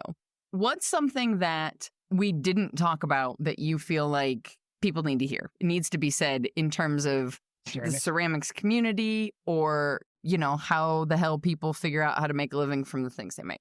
I mean, I don't even know if I know how to make a living on the things I make. I mean, every year is a little bit different. This year I actually did pretty well. And then I had to write my tax check just last weekend. And let me tell you, that sucked. No matter how much I write off, I still owe way too much, but whatever. Yeah, for me, I wasn't selling a lot of work. I was doing a little sale here and there once in a blue moon. And then I met Eric at Companion Gallery. And he's like, why don't you come up and check out the studio? So I came up and he's like, hey, do you want to do a show? And it was like my first gallery show. I'd been in the Strictly Functional show and a couple of other things. Literally that same week that he asked me if I want to be in the gallery, Charlie Cummings Gallery emailed me, In Tandem Gallery emailed me. It all just happened in 1 week. And I was like, what happened? And I don't know why it happened like that. And then I come and go, some years I show a lot more than others. I still think jury shows are really important. I think it's important for somebody in my mid-career to still do jury shows once in a while. I think those shows themselves are important, not my participation, but the fact that they're out there, and they should get people that are mid-career, not just new people that need to get their first show. But I mean, I think those shows deserve to have good work in them. Not that I make good work better than anybody else, but I think we should all participate. I think the Stephen Hills of the world should still participate, and the Chris Gustys and stuff like that, because I think it's interesting and exciting to see their works still out there doing stuff instead of always in such a specific space, like a gallery that is only hosting their work. I love the jury show route. I think it's a great way to get known. It's also, I mean, if you don't have people who are mid-career or what's after, I'm trying to think of I don't want to say end of career, late career. I was like, it's not end of career. My God. Well, matured career. I don't know where I'm actually at. This could be the end. You never know. You're done after that. The pod, we peaked at the Maker's Playbook podcast. And as long as my kids, the kids in my classes, as long as they can get to this at some point and go a little farther, then if I had to quit today so all my students that I've ever had could get to this level tomorrow, I would do it in a heartbeat. I don't know if I'd want to work at Lowe's for the rest of my life, but the sacrifices we have to make. I was thinking a tattoo shop. I wasn't thinking that. Tattooing was never my thing. I mean, it was. I love tattooing as an art form. I love history and the culture and the people. Like I said, I have dozens of friends that own shops all over the country. Incredible to not just honky-dory tattoo artists, but some of the best tattoo artists in the country I know. Me, tattooing was boring for me. I love the shop because the tattoo shop is a lot like being seat a conference floor. It's chaos a lot of times. Nowadays, things have calmed down and for the best. Tattooing has long been... It's a daytime activity now. It's not only open after 6 p.m. And talk about gatekeeping, the idea of the apprenticeship back in the day. And I'll probably piss off any of my tattoo friends with this, but it's been a toxic environment since I was a kid. And I remember being in tattoo shops when I was in my 20s, this is how it is? This is wild as shit. And my tattoo shop, the guy I apprenticed under, he was a biker outlaw tattooer. Everybody that came to the shop was coming out of jail or out of a biker gang. And then it transitioned from there into the punk rock kids and all that stuff. So it's just exciting for me to be around wild people, but you're literally just tattooing a little circle on people on lines. And it's like coloring all day. And while it's exciting to some people, it didn't hold my attention like pottery did. And it was a weird disconnect. I didn't like holding someone's arm and drawing lines on them all day. It wasn't my thing. I did it. I liked being at the shop. I liked being around the people. I liked talking about the stuff. But when I touched clay, something about that was no, you can do this all day, every day. That was also 22 years ago. Now I'm do I have to make cups all day? Well, there are still moments where it's still a job. Yeah. You're not a professional until you hate it now, right? Yes, that's the litmus test or whatever. But no, back to the notion of juried shows, I feel like just hearing you talk about that struck a chord for me, because it's kind of like if you don't have people in their mid-career or their late career participating in juried shows, I mean, that's the idea that you can see in one show someone you've never heard of before, someone in mid-career, someone in late career whose book you read or who you've idolized or who's been held up on whatever created pedestal.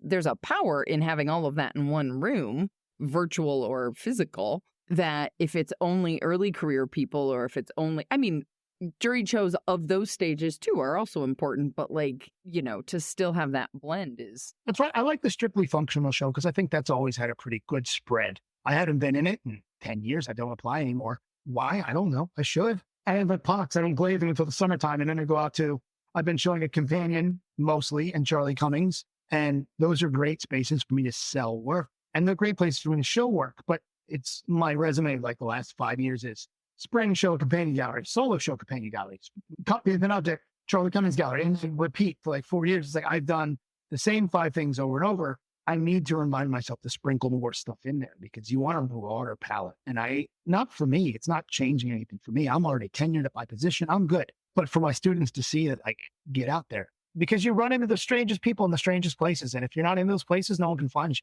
I mean, that right there is the beautiful full circle moment, because that to me summarizes like how the heck you even started going to LA, how you're connecting students now to other people. I mean, especially with all of us so focused on the virtual and so focused on platforms like social media, at the end of the day, like if you don't meet other humans, like most of the magic bullet, I think that everyone, or the silver bullet everyone's looking for of like, how do I make a living from the things I make at the end of the day is like, you have to meet other humans, whether it be to sell your work, whether that be to make more interesting work, whether that be to show your work somewhere.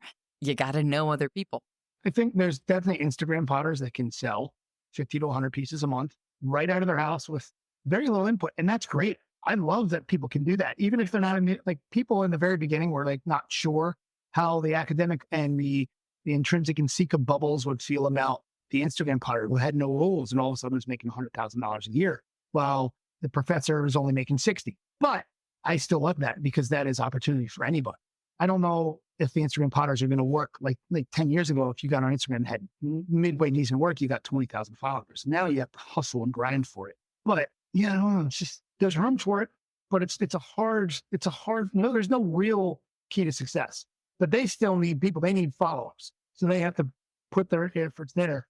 And I have okay Instagram. I have like 20,000 followers, which is good, but it's not 200,000. It's not make a living off my pots on Instagram, but it's take me a little bit more seriously when you see the work. Like, oh, this person has something worth looking at. Maybe I'm not even quite sure what it means, but yeah, for me, it's being in spaces, especially when you think about equipment. Wheels are expensive. Kilns are expensive. If you want to get into wood firing or soda firing, like, yeah, you could build a soda kiln or wood kiln in your backyard. Have you ever tried to fire a wood kiln by yourself?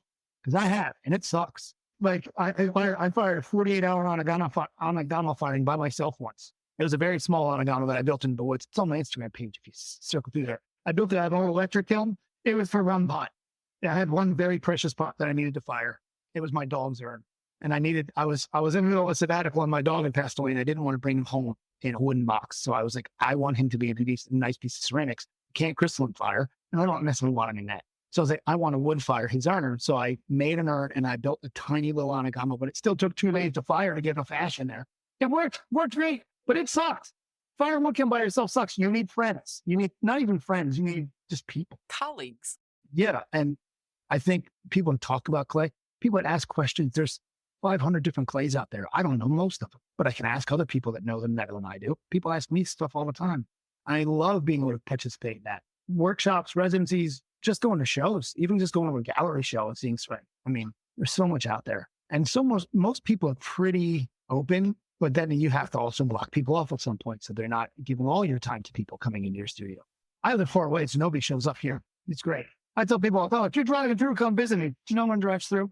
It's great. I might have had I've had like 3 people stop by here in 7 years that I go to this house. Like surrounding people that were driving for wanted to visit or something. Who, like, okay, getting to like Tennessee was far enough, and what's another 3-hour drive from Companion to you? Like, no big deal at that point.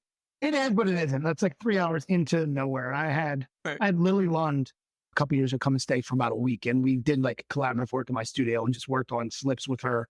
She was driving through to go to Arkansas and just stopped here for a few days. And it was cool. It's like, oh, professional potter. Layton Berman has been in my house. I don't know if I said her name right. My brain just fried. Layton has been in my house several times, and she comes over and works in the studio. She's done demos for my students.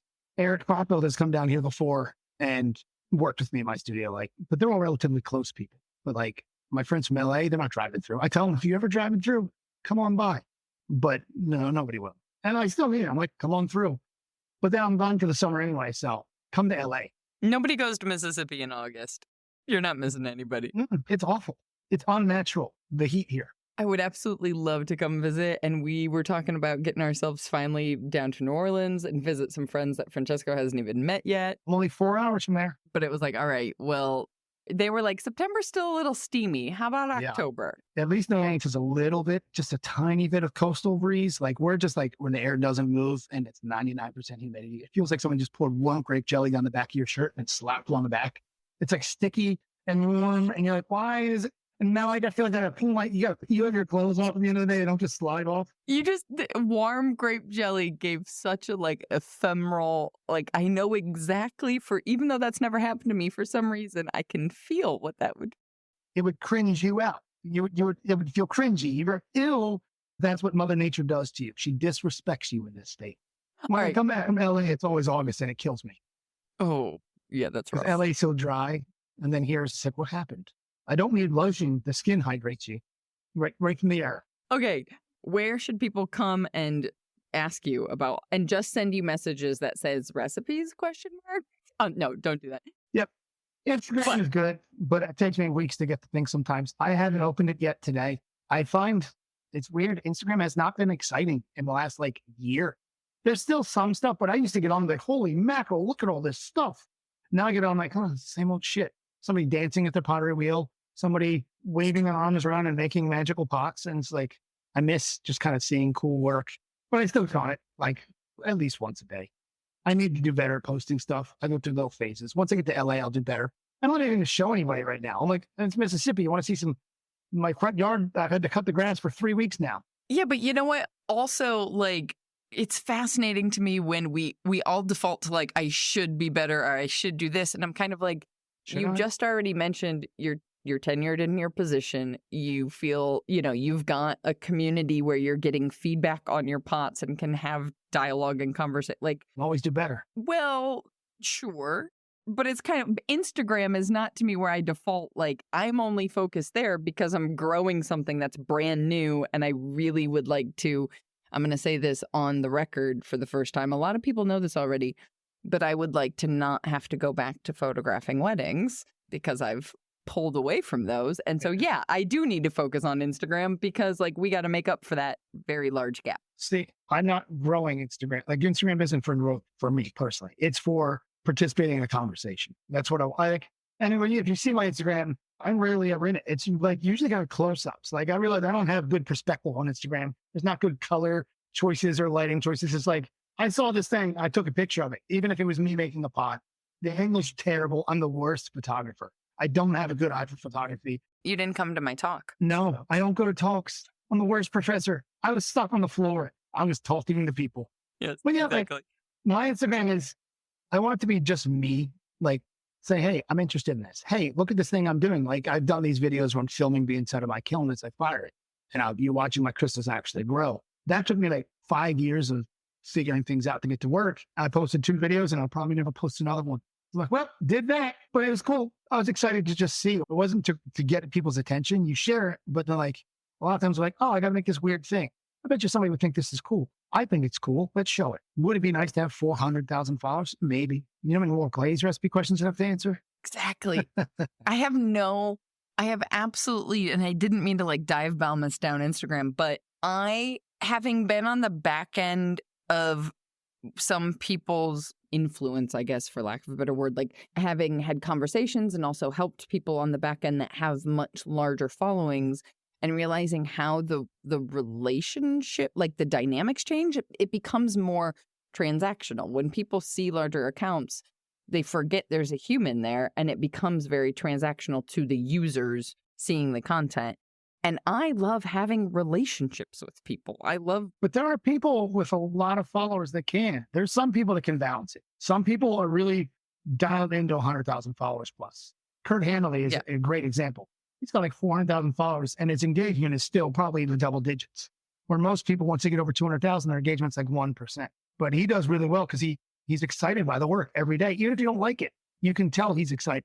And it's sincere. And I don't even think of it as, I didn't even mean it as engagement in the Instagram sense, but as just like human, like management of how many, like you were saying, how many more recipes requests would you be getting if it was 10x? Like right now is a really exciting moment for me because the post I did that was recapping the Nsika talk keeps getting traction, but it's like manageable where I can like say hey to those people. Like I can thank people. Whereas if it was something that went like truly viral, then you're just getting trolls and then you're just getting weird stuff you have to like keep track of. And I don't need that. Some people can handle that. Yeah, that's not my strength. I'm better in person. You need me to help you figure out a weird problem on the floor or walk in a weird part of the neighborhood with you? I'm in it. I'm not great with Instagram. And it's not, I think there's a lot of people that they don't have the range for it.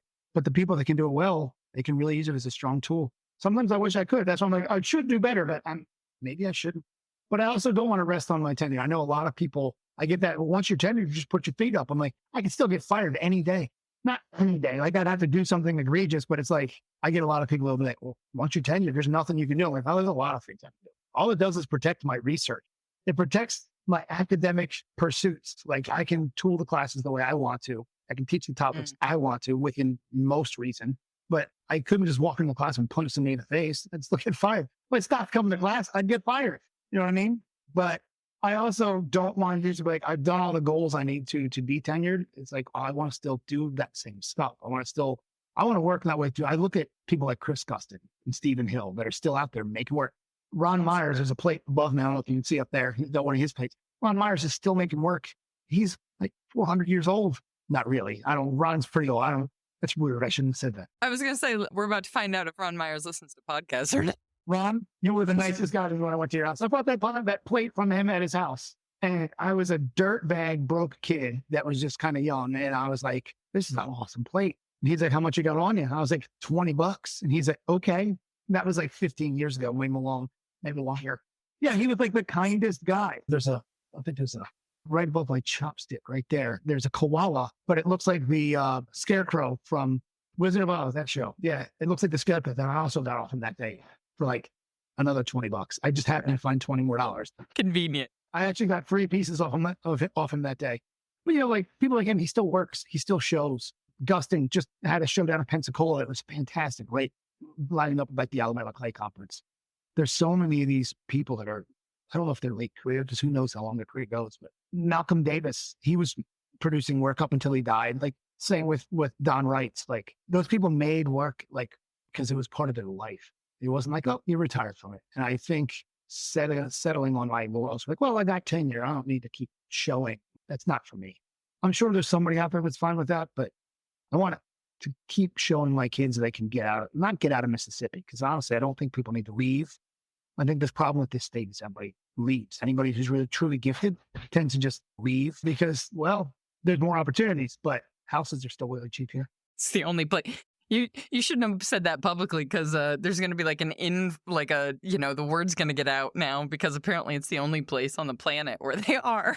There's a house like 6 blocks north of me that's for sale for $58,000 right now. And an okay, and not the greatest part of town, but it's an okay part of town. My part of town is great. My house, I bought it 7 years ago. I bought it for $70,000. And you didn't have to gut it. It wasn't like crawling with termites. It needed some work. It didn't need a ton of work, but I needed I did put a roof on it, new AC system, but I did all that myself.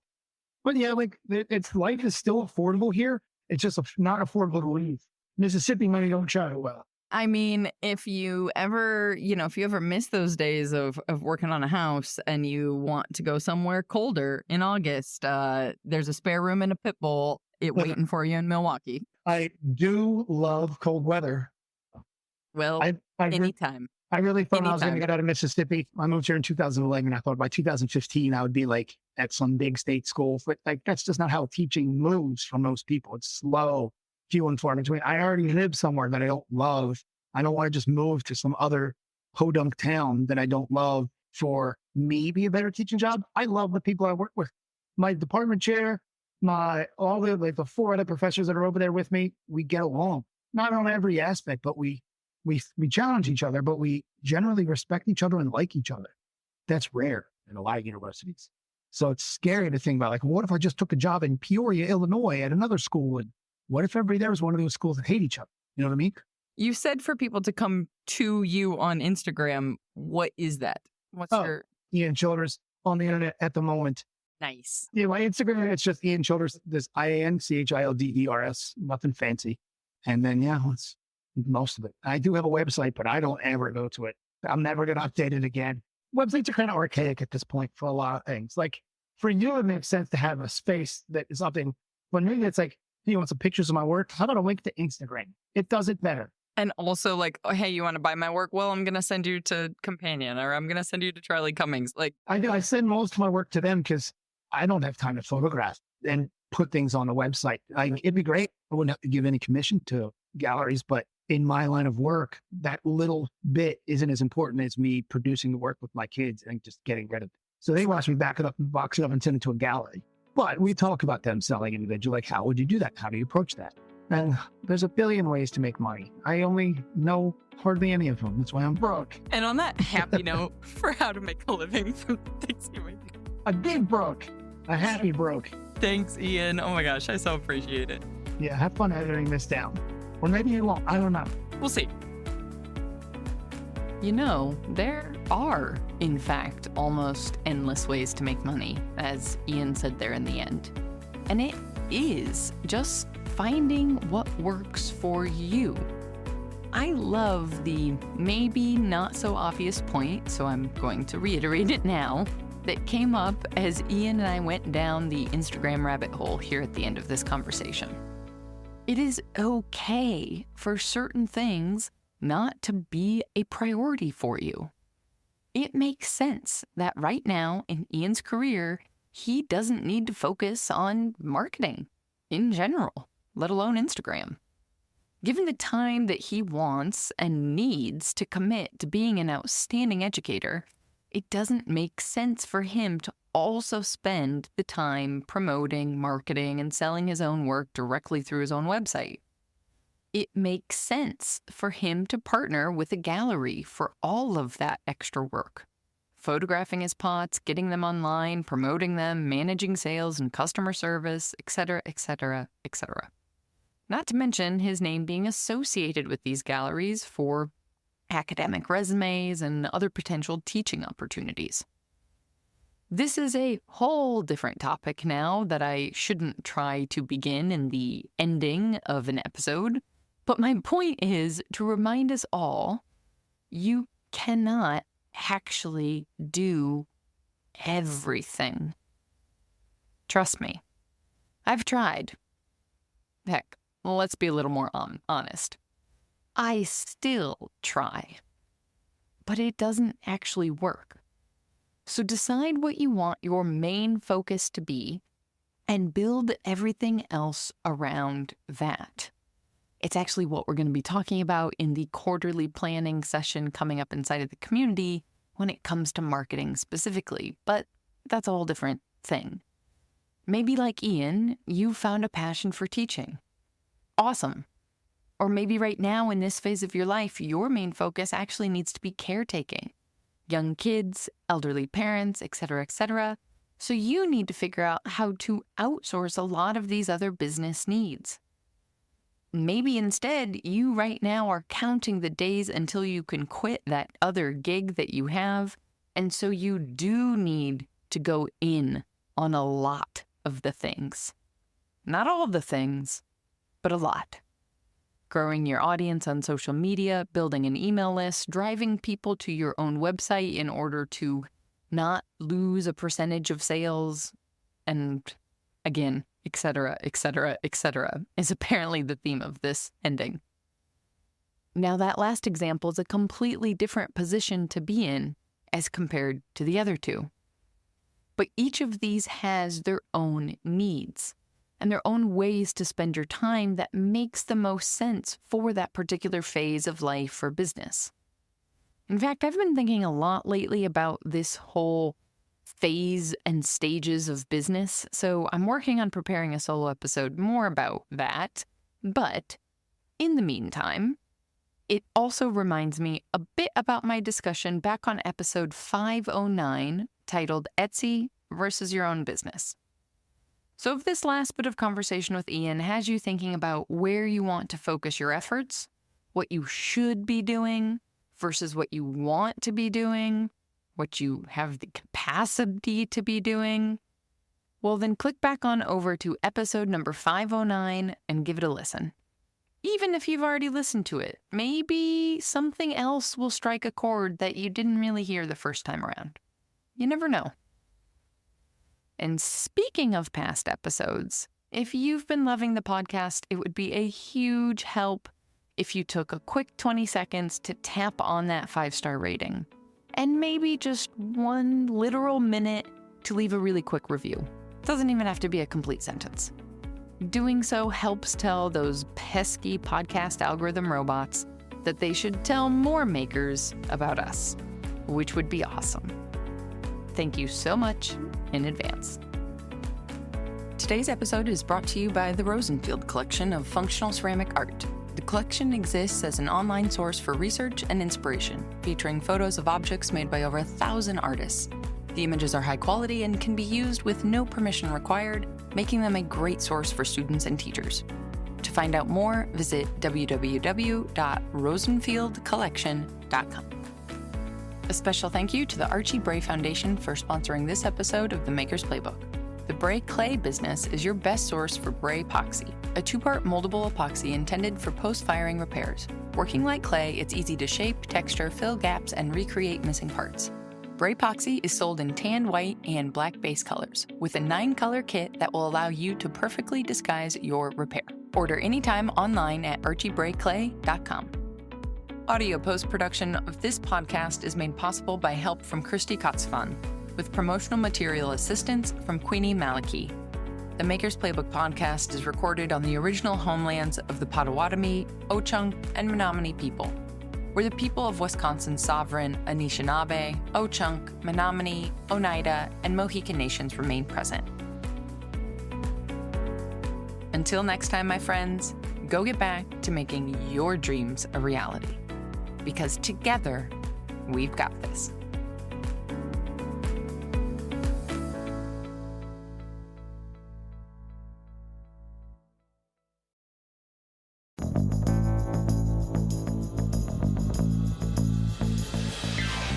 This podcast is a production of the Brickyard Network, an extension of the Archie Bray Foundation for the Ceramic Arts.